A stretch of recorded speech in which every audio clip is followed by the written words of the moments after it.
ओम शांति। ओम शांति। ओम शांति। दादी जानकी जी ने 3 बार ओम शांति बोलने को कहा है ना।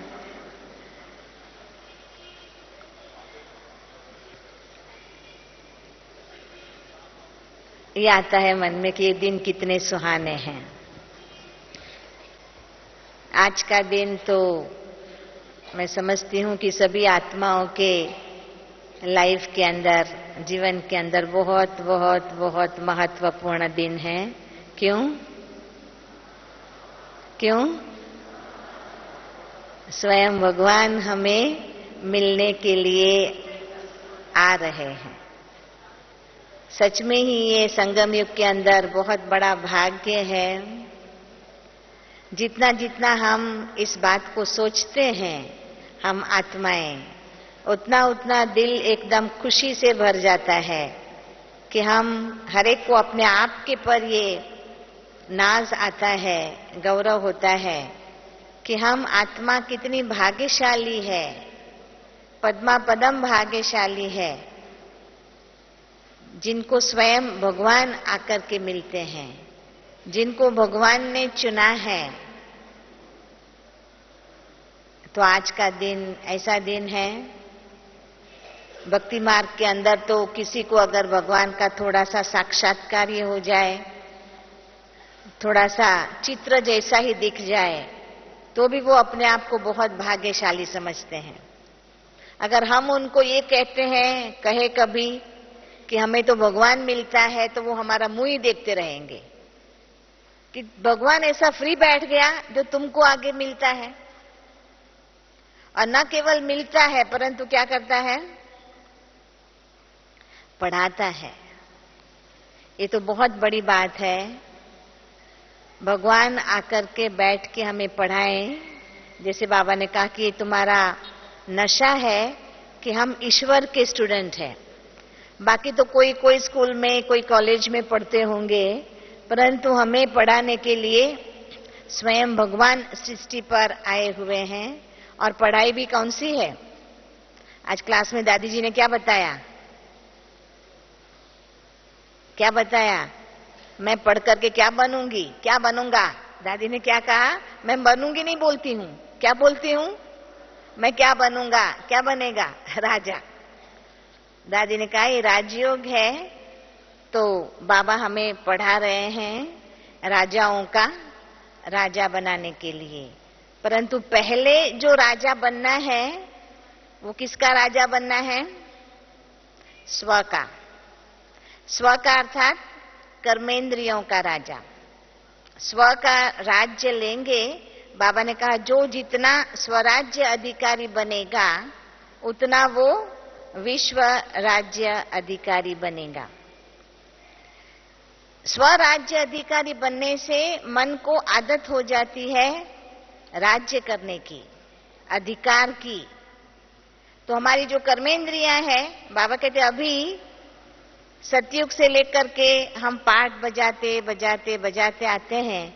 अभी कलयुग अंत में आत्मा थक करके कर्मेंद्रियों की गुलाम बन गई है। जहां कर्मेंद्रियां ले जाती है वहां उनका मन जाता है, तो फिर कदम भी उसी दिशा में उठते हैं। और उसी दिशा में कदम उठते हैं। एक बार कदम उठ गया, कर्म में आ गए, फिर तो वो चक्कर चालू हो ही जाता है। उसे वापस लौटना बड़ा मुश्किल होता है। तो ऐसे करते करते अभी कलयुग अंत में इतने कर्मों के हिसाब किताब सभी आत्माओं के बन गए हैं। कर्मेंद्रियों को अपने आप चलने की आदत हो गई है। तो अब बाबा कहते कि आकर के फिर समेटो। अब बाबा हमें समेटने की शक्ति दे रहे हैं, समेटना सिखा रहे हैं। जितना जितना हमारे में समेटने की शक्ति आती जाएगी, कर्मेंद्रियों को हम समेट सकेंगे, अधिकारी बन सकेंगे, उतना उतना विश्व राज्य अधिकारी बनेंगे। तो ये पढ़ाई है, एक दिन में नहीं होता है। जैसे लौकिक पढ़ाई में भी किसी बच्चे को जब स्कूल के अंदर भर्ती करते हैं, तो कहा तो जाता है कि भी ए लिखो अथवा एक लिखो, परंतु एकदम से तो उनको लिखना आता नहीं है। क्या करना पड़ता है? कहते इसके ऊपर ही उसको गूट गूट गूट करके उसको मोटा बनाओ, बार बार बार बार घुटना, बार बार बार बार रिपीट करने से उनको आता है। उसी प्रकार क्योंकि हमारी जन्मों जन्म की आदत हो गई है, जैसे आज दादी ने कहा ज्ञान और अज्ञान, आत्मा के ऊपर अज्ञान रूपी अंधकार छा गया है। अज्ञान अर्थात बेसमझी, अज्ञान का सहज रूप है बेसमझी। क्या अच्छा है क्या नहीं अच्छा है, किसमें फायदा है किसमें फायदा नहीं है, क्या उचित है क्या उचित नहीं है, कौन सा कदम उठाएं कौन सा ना उठाएं, इस बात की समझ, इसको कहते हैं ज्ञान। कई बार हमें नॉलेज होता है, जैसे बाबा कहते हैं ज्ञान होता है नॉलेज होता है, परंतु प्रैक्टिकल जीवन में करने में बाधा आती है, प्रैक्टिकल जीवन में उतारने में समय लग जाता है। उसके लिए ही बाबा हमें पढ़ाने के लिए आते हैं, हमें पढ़ाते हैं, धीरे धीरे धीरे धीरे बाबा हमें अभ्यास कराते जाते हैं। जैसे बाबा ने हमें इस सीजन की फर्स्ट मुरली में लेसन दिया हुआ है। क्या लेसन दिया है? जैसे बाबा ने कहा था मुरली के अंदर कि मेरे सामने जो बच्चे बैठे हैं और जो बच्चे सेंटरों पर भी मुरली सुन रहे हैं, वो सभी जब दोबारा बाबा के सामने आएंगे तो क्या करेंगे? याद है क्या कहा था बाबा ने मुरली में? क्या कहा? होमवर्क क्या दिया था? परिवर्तन करके आना। बाबा ने कहा छोटा सा भी परिवर्तन, कोई ना कोई बात का परिवर्तन, कोई ना कोई बात का परिवर्तन होना, वो जैसे कि एक कदम आगे उठना है, स्टेप अहेड जिसको कहते हैं, एक कदम आगे। अगर परिवर्तन करने का मन को आदत होती जाएगी तो धीरे धीरे परिवर्तन जरूर हो सकता है। तो बाबा जो हमें पढ़ा रहे हैं, जैसे आज बाबा ने मूल्य में कहा कि युद्ध के मैदान में हैं हम, पहले युद्ध के मैदान में नहीं थे। जब से हम बाबा के बने, जब से हमने माया को चैलेंज किया, तब से हम सभी कहाँ हैं? युद्ध के मैदान में। और वो युद्ध कहाँ है? कोई भूमि पर नहीं है, कोई स्थान पर नहीं है। वो युद्ध कहाँ है? युद्ध कहाँ है? हर एक व्यक्ति के मन में युद्ध चलता है। कोई भी कर्म करने के पहले विचार आता है, और आज कलयुग के अंत में विचार में ही विकारों की प्रवेशता है।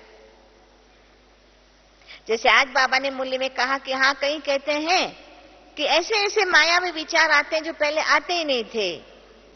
तो बाबा ने कहा कि युद्ध तो मन के अंदर चलता है, विचारों में युद्ध चलता है। उस समय ही हमें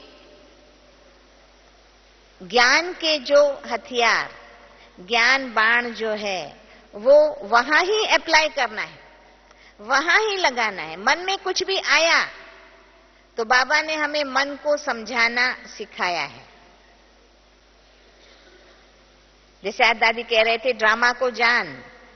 ड्रामा है सिंपल, परंतु ड्रामा को जो जानता है वो स्थित प्रज्ञ रह सकता है, कैसी भी परिस्थिति में अपने मन को स्थिर अर्थात शांत और खुशी में रख सकता है।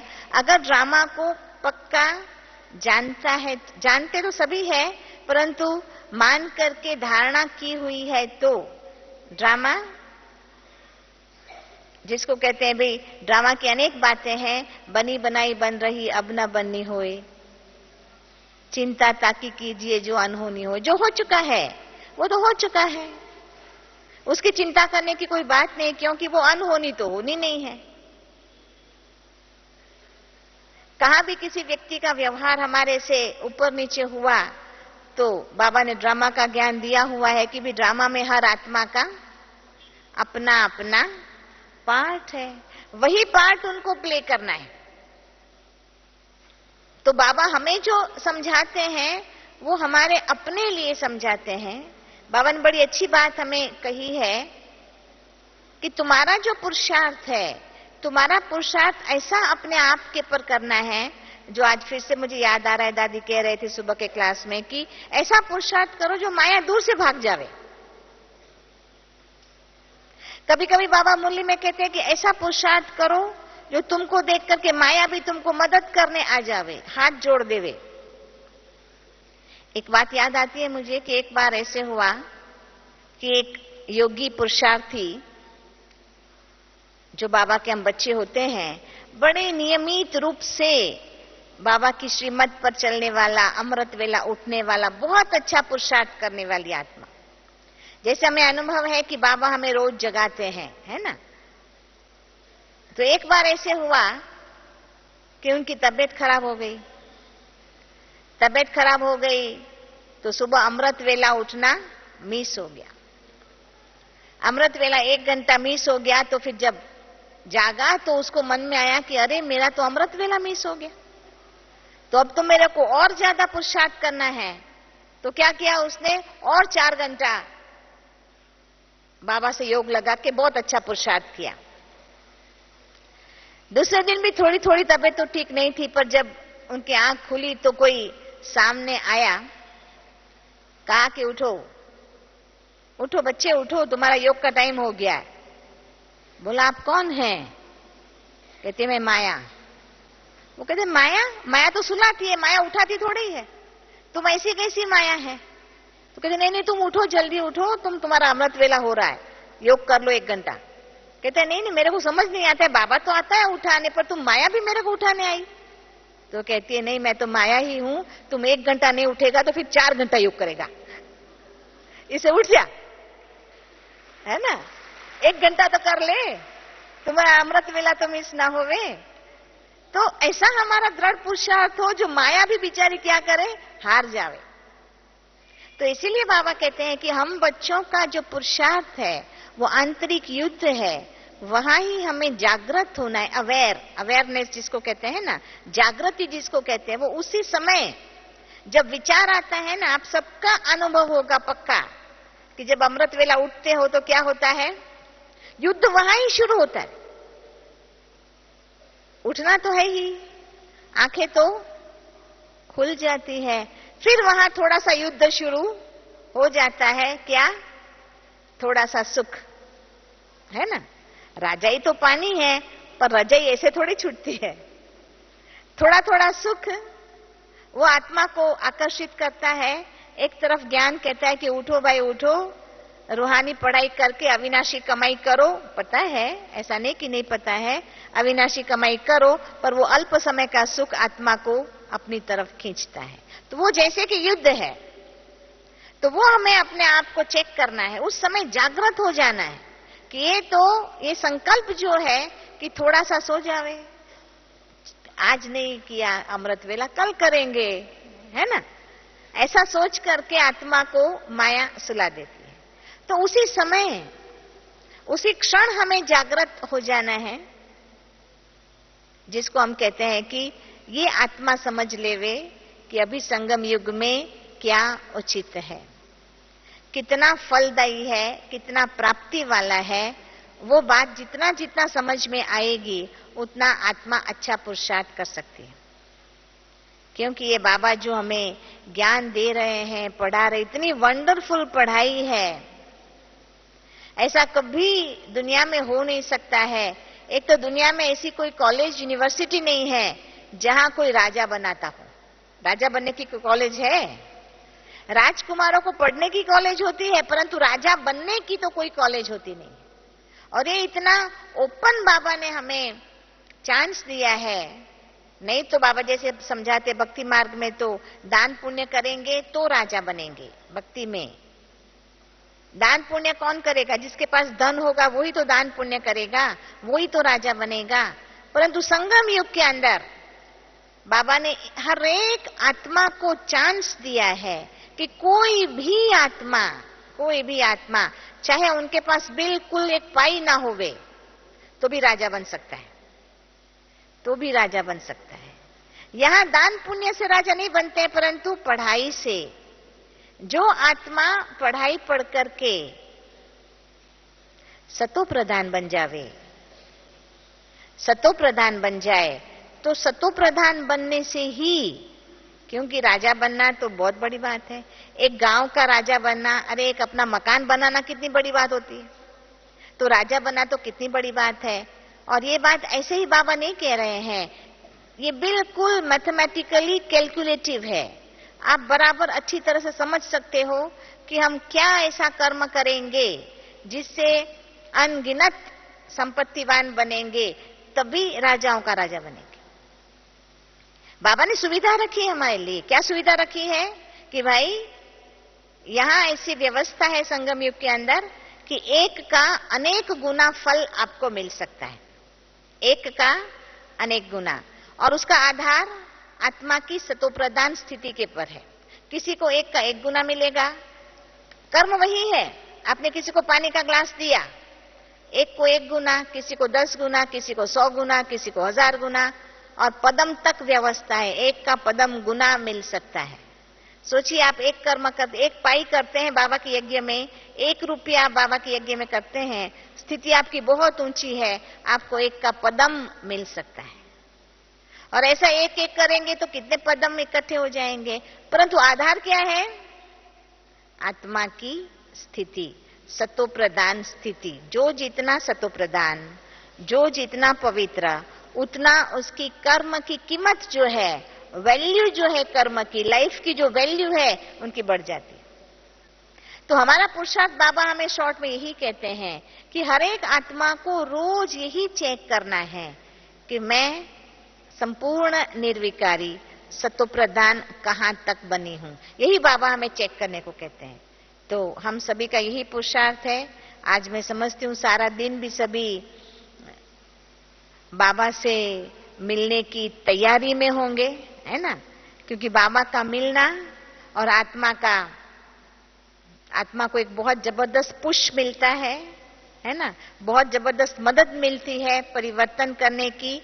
बाकी सब हो सकता है दुनिया में, परंतु परिवर्तन करना ये बहुत इंपॉर्टेंट बात है। और उसमें भी तमस को सत्व में परिवर्तन करना, तमो प्रधान को सतो प्रधान बनाना, स्वभाव को, संस्कार को, कर्म को और व्यवहार को, यही बहुत बड़ा सब्जेक्ट है।